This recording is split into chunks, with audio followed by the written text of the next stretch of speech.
yata karon sa provincial capital o na aplan kita sa linog, no, diri sa atong kapitulyo.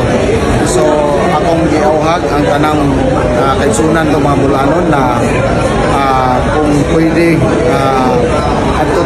adto ta sa mga open space tungod kay bitaw na kumaybawan kung napay mga aftershocks na umabot, no. So amping ta kanunay, no, ya si Dr. Anthony De Valerio maka dugang na mensahe.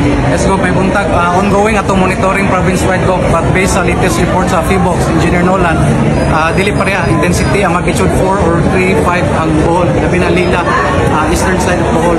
Offshore ang source, meaning dagat na 10 kilometers mubura, Davao 7.6 ulo, few seconds ani.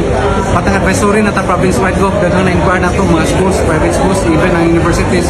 Atong advisory is part of precautionary measures, stay outdoors. Expected pa man ang mga aftershocks.